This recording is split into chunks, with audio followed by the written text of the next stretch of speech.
আসসালামু আলাইকুম বন্ধুরা, মেয়ের মুখের হাসি দেখার জন্য একটি কেক নিয়ে এবং দরজার বাইরে রেখে আসি একটু চালাকি করে। পরবর্তীতে বলি যে আম্মু, তো কি তোমার জন্য একটা সারপ্রাইজ এনেছি। পরে দরজা খুলে দেখে বাবা ওর জন্য কেক এনেছে, কিন্তু তেমন খুশি হতে পারেনি। কারণ হচ্ছিল ওর হুজুর বসেছিল, ও আরবি পড়তেছিল, যার কারণে খুশি মানে কেকের আনন্দটা তেমনভাবে এনজয় করতে পারে নাই। তারপরেও সে হুজুরকে বসিয়ে রেখে কেকটা না দেখে যাবে না।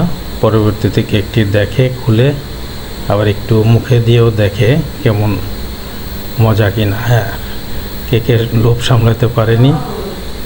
তারপরে সে অলরেডি কেক খেয়ে একটু মুখে দিয়ে হুজুরের কাছে পড়তে চলে গেল।